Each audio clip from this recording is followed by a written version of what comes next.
কে বাহে কি খোঁজেন? সেই কথা আর করে না, আমার ছাগলটা আছে না, সকাল হতে খুঁজেই পাবাইছুং না। ও ওটা তোমারে ছাগল, মোক বললে তখন নিয়ে যা খাওয়ার দেল, ধান খাইছে বলে আমার।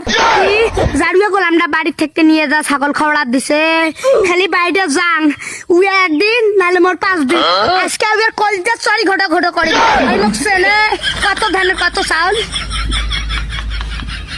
গোলামটা কোনো কাম কাজ করে না, আজকে তো ছাগলটা ধরে নিছে তাও দেয় না, সারাদিন গুটি গুটি করে বেড়ায়।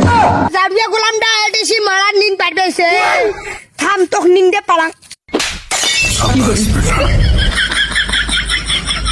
মানসি আর ছাগল ধরে নিয়ে গেল, তুই আর নিন পাঠিয়েছিস এলাই যা ছাগল আন যাক, 1 মিনিটের ভিতরে ছাগল আন, নাহলে কলজাত গুলেন, নাহলে কলজাত গুলেন, এলাই যা এলাই, ये सब क्या देखना पड़ रहा है? নাহলে কলজা সিঁড়ি ফেলাম, টুক টুক করে ফেলাম।